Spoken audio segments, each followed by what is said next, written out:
গতকাল পশ্চিমবঙ্গের মুখ্যমন্ত্রী মাননীয় শুভেন্দু অধিকারী মহাশয়ের অত বড় ঘোষণার পরেই এবার আশায় দিন গোনা শুরু করেছে কুর্মী জাতির মানুষেরা। হ্যাঁ বন্ধুগণ, গতকালকে ইউসিসি বিল নিয়ে কুর্মী জাতির পক্ষে পশ্চিমবঙ্গের মুখ্যমন্ত্রী মাননীয় শুভেন্দু অধিকারী মহাশয় বিধানসভাতে যে মন্তব্য করেছেন বা যে বক্তব্য রেখেছেন, তারপর থেকে এবার আশায় দিন গোনা শুরু করে দিয়েছে কুর্মী জাতির মানুষেরা। কেন না, সকলে হয়তো কম বেশি জানো যে কুর্মীরা দীর্ঘদিন ধরেই যে সমস্ত দাবি দাবা নিয়ে কুর্মীরা আন্দোলন করে এসেছে, তাদের মধ্যে একটা গুরুত্বপূর্ণ দাবি ছিল এসটি। ভারতবর্ষ স্বাধীনতা লাভ করার পর থেকেই কুর্মী জাতির মানুষেরা এসটির দাবিতে কিন্তু বিভিন্নভাবে আন্দোলন করে এসেছে। কখনো তারা বিভিন্ন জায়গাতে ডেপুটেশন জমা দিয়েছে, কখনো আবার বিভিন্ন জায়গাতে ধর্ণা প্রদর্শন করেছে, আবার দেখা যায় সড়ক অবরোধ থেকে রেল অবরোধ। অর্থাৎ নিজেদের দাবি পূরণে কিন্তু কুর্মী সমাজের একাধিক সংগঠন তারা একাধিক কর্মসূচি নিয়েছে। তবে বারবার আন্দোলন করার পরও সেটা রাজ্য সরকার হোক বা কেন্দ্র সরকার, কেউই কিন্তু সেইভাবে সাড়া দেয়নি। এবং শুধুমাত্র যে এসটির দাবিই নয়, আমরা সকলে হয়তো কম বেশি লক্ষ্য করেছি কুর্মী সমাজের মানুষেরা এসটির পাশাপাশি কুর্মীদের যে ভাষা রয়েছে কুড়মালি ভাষা, সেই কুড়মালি ভাষাকে ভারতীয় সংবিধানের 8ম তফসিলের অন্তর্ভুক্ত করার জন্য কিন্তু কুর্মী সমাজের মানুষেরা আন্দোলন করেছিল। এছাড়াও যেহেতু কুর্মীরা প্রকৃতির পূজারী, কুর্মীদের যে ধর্ম রয়েছে সারনা ধর্ম, সেই সারনা ধর্ম কোড স্বীকৃতির জন্য কিন্তু কুর্মীরা আন্দোলন করেছিল। কিন্তু বারবার ডেপুটেশন, বারবার আন্দোলন, বারবার ধর্ণা প্রদর্শন, বারবার অবরোধ করার পরও এখনও পর্যন্ত রাজ্য সরকার হোক বা কেন্দ্র সরকার কেউই কিন্তু সেইভাবে সাড়া দেয়নি। তাই বিশেষ করে আমরা পশ্চিমবঙ্গে দেখতে পাই 2026-এর বিধানসভা নির্বাচনের আগে কুর্মী জাতির মানুষেরা কিন্তু সরাসরি বিজেপি বা ভারতীয় জনতা পার্টিকে সমর্থন করার কথা ঘোষণা করে। কী জন্য তারা ভারতীয় জনতা পার্টিকে সমর্থন করার ঘোষণা করে? না, বিজেপি কিন্তু পরিষ্কার বলে দিয়েছিল যদি বাংলায় ডবল ইঞ্জিনের সরকার ক্ষমতায় আসে, যদি বাংলায় ভারতীয় জনতা পার্টি ক্ষমতায় আসে, তাহলে কুর্মীদের যে দীর্ঘদিনের দাবি রয়েছে সেই দাবি কিন্তু পূরণ করা হবে।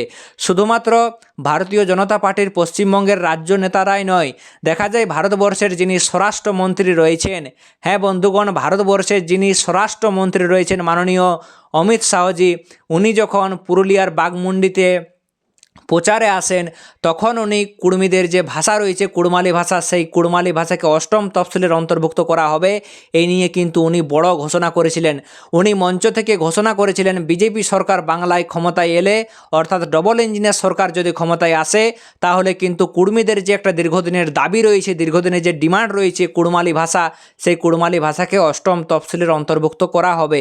তো এই যে ক্ষমতায় আসার আগে বাংলায় বিজেপি বা ভারতীয় জনতা পার্টি যে কুর্মী জাতিকে বিভিন্ন প্রতিশ্রুতি দেয়, সেই প্রতিশ্রুতির বিনিময়ে আমরা দেখি কুর্মী সমাজের একটা বড় অংশ কিন্তু সরাসরি বিজেপি বা ভারতীয় জনতা পার্টিকে সমর্থন করে।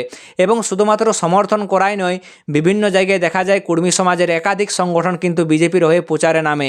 একদিকে দেখা যায় বিজেপির যে প্রতীক রয়েছে পদ্মফুলের যে পতাকা, সেই পতাকা নিয়ে একদিকে যখন ভারতীয় জনতা পার্টি মিছিল করে, ঠিক সেই রকম অপরদিকে দেখা যায় কুর্মী সমাজের মানুষেরা বিজেপিকে সমর্থন করে জয়গরামের পতাকা হাতে নিয়ে কিন্তু বিভিন্ন গ্রামগঞ্জে মিছিল করে। কুর্মী সমাজের যারা বড় বড় নেতা রয়েছিলেন, তারা কিন্তু জঙ্গলমহল থেকে তৃণমূল সরকারকে উৎখাত করার ডাক দিয়েছিলেন। তার কারণটা কেন? বিশেষ করে আমরা দেখতে পাই তৎকালীন রাজ্য সরকার ক্ষমতায় থাকার পরও তারা কিন্তু কুর্মীদের দাবির ব্যাপারে সেই রকম মাথা ঘামায়নি। কারণ কুর্মীরা বারবারই একটা দাবি করে এসেছিল যে কুর্মী জাতির যে সিআরআই রিপোর্ট, যা রাজ্য সরকার দীর্ঘদিন ধরে আটকে রেখেছে, সেই সিআরআই রিপোর্টের উপর কমেন্ট অ্যান্ড জাস্টিফিকেশন কেন্দ্র সরকারকে পাঠাতে হবে। কিন্তু বারবার আন্দোলন করার পরও দেখা যায় রাজ্য সরকার কোনো প্রকার সাড়া দেয়নি। বরঞ্চ তারা কি সাড়া দিয়েছিল না, কিভাবে কুর্মী আন্দোলনকে দমন করা যায়, কিভাবে কুর্মী আন্দোলনকে শেষ করা যায়, সেই দিকে কিন্তু তারা বিশেষভাবে জোর দিয়েছিল। আর তাই স্বাভাবিক ব্যাপার যে কুর্মী সমাজের মানুষের মধ্যে একটা ক্ষোভ, সেই ক্ষোভের সঞ্চার ঘটে এবং যার বহিঃপ্রকাশ আমরা 2026-এর বিধানসভা নির্বাচনের ভোটের ফলাফলে দেখতে পাই। তাই বিশেষভাবে দেখা যায় 2026-এর বিধানসভা নির্বাচনের আগে কুর্মী সমাজের যারা বড় বড় নেতা বা লিডার রয়েছেন, তারা কিন্তু বড় ঘোষণা করেন যে 2026-এর বিধানসভা নির্বাচনে জঙ্গলমহল থেকে তৃণমূলকে পুরোপুরিভাবে উৎখাত করব এবং তারা ভারতীয় জনতা পার্টিকে সমর্থন করব। না কিসের বিনিময়ে? না, এক্ষেত্রে ভারতীয় জনতা পার্টি বারবার যেটা দাবি করে এসছিল যে যদি কুর্মীরা তাদেরকে ভোট দেয়, যদি ডবল ইঞ্জিনের সরকার বাংলায় ক্ষমতায় আসে তাহলে কর্মীদের যে দীর্ঘদিনের দাবিগুলি রয়েছে সেই দাবিগুলি কিন্তু অবশ্যই পূরণ করা হবে এবং সেই মতো দেখা যায় কর্মী সমাজের মানুষেরা কিন্তু হাত খুলে ভারতীয় জনতা পার্টি বা বিজেপিকে সমর্থন করে এবং গত 4 তারিখে যে রেজাল্ট প্রকাশিত হয় সেই রেজাল্টের পর দেখা যায় বিজেপি বাংলায় ক্ষমতায় আসে, অর্থাৎ এক কথায় বলা যেতে পারে বাংলায় এবার ডবল ইঞ্জিনের সরকার। তাই কর্মী জাতির যে দীর্ঘদিনের দাবি রয়েছে সেই দাবি পূরণে এবার কোনো প্রকার ঝামেলা আর রইল না। বিশেষ করে কর্মীরা এবার অপেক্ষায় দিন গোনা শুরু করেছে যে কর্মী জাতির দীর্ঘদিন ধরে যে পড়ে থাকা যে সিআরআই রিপোর্টের উপর কমেন্ট অ্যান্ড জাস্টিফিকেশন, তাই এবার আশা করছি রাজ্য সরকার অতি দ্রুত কেন্দ্রকে পাঠাবে এবং কর্মীদের যে ভাষা রয়েছে কুড়মালি ভাষা, সেই ভাষাকেও আশা করা যায় আগামী দিনে অষ্টম তফসিলের অন্তর্ভুক্ত করা হবে। তো সেই আশায় কিন্তু দিন গুনছে কর্মী সমাজের মানুষেরা। তো দেখা যাক, পুরোটাই কিন্তু সময়ের খেলা, তার জন্য আমাদের সকলকে অপেক্ষা করতে হবে। আমরা যখন এতদিন ধরে অপেক্ষা করে এসছি তখন আরও কিছুদিন অপেক্ষা করাই যাক না কেন, দেখা যাক ভারতীয় জনতা পার্টি বা বিজেপি কর্মী জাতির স্বার্থে কী তারা পদক্ষেপ গ্রহণ করছে। সকলকে জোহার, নমস্কার। এই বিষয়ে তোমরা তোমাদের নিজস্ব ব্যক্তিগত মতামত অবশ্যই কিন্তু নিচে কমেন্ট বক্সে কমেন্ট করে জানাবে। জয় গরাম।